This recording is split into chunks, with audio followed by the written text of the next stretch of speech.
હાય, હું સુજય સોન. આપણે અત્યારે અમરેલી જિલ્લાના બાબરા તાલુકાના કરિયાણા ગામે આવી ગયા છીએ, જ્યાં ગામથી નજીક ડુંગર ઉપર આ પથ્થર આવેલો છે.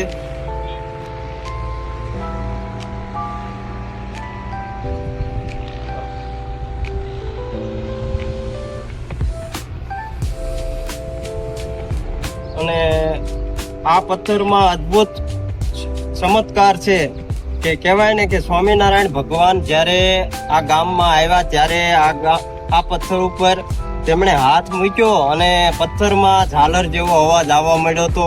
તો હું લાઈવ તમને દેખાડું છું આ પથ્થરનો અવાજ.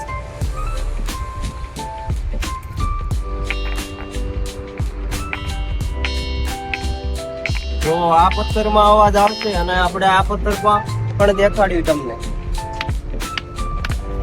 આમાં નહીં આવે. આ પથ્થરમાં અવાજ આવશે.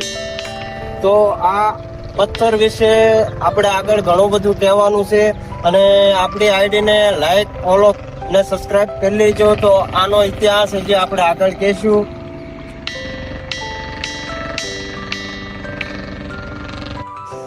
બોલો સ્વામિનારાયણ ભગવાનની જય. મારે આજે કરિયાણા ગામ વિશે આ વિડીયો શૂટિંગ છે.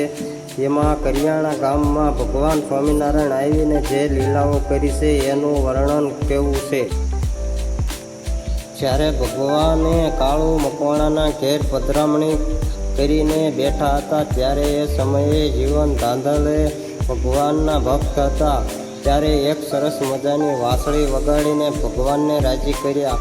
ત્યારે ભગવાન જેવા ભગતની વાંસળી સાંભળીને બોલ્યા, તમે તો બહુ સરસ વાંસળી વગાડો, અમને તો કૃષ્ણ અવતાર યાદ કરાવી દીધો. ત્યારે ભગવાને કીધું, માગો માગો, શું માગો છો? આ કૃષ્ણ અવતાર વિશે વાંસળી વગાડી એટલે તમારે જે માગવું હોય તે માગો. પછી જીવન ભગતે કીધું કે ભગવાન જે કૃષ્ણ અવતારમાં જે વાંસળી વગાડી તો તે વાંસળી અત્યારે મારે સાંભળવાની ઈચ્છા છે. ત્યારે ભગવાન બોલ્યા કે આ જગ્યા ઉપર ન વગાડાય, આપણે જો વગાડવી જ હોય તો આ વાંસળી ધાર છે ત્યાં વગાડવી. શિવા ભગત બોલ્યા, પ્રભુ બહાર તો વરસાદ ચાલુ છે. સ્વામિનારાયણ મહારાજે કીધું, વરસાદ આવશે પણ અમે બહાર નીકળશું એટલે વરસાદ બંધ થઈ જશે. અને પછી 10-12 ભક્તો સાંજના સમયે વિક્રમ સંવત 1964 એ સમયે ગુરુ પૂર્ણિમાનો દિવસ ને રવિવાર સાંજનો 6 વાગ્યા ભગવાન આવી આ પથ્થર ઉપર ભગવાનને અહીંયા વાંસળી વગાડી. અને પછી જીવા ભગતે કીધું, આ પથ્થરમાં એવું કંઈક કરો કે જેથી કરીને આ પથ્થરમાં પણ વાંસળીનો અવાજ આવે. ત્યારે ભગવાને એ પથ્થર ઉપર હાથ મૂકીને એ પથ્થર ઉપર વાંસળીનો અવાજ આવે એવું કરી દીધું.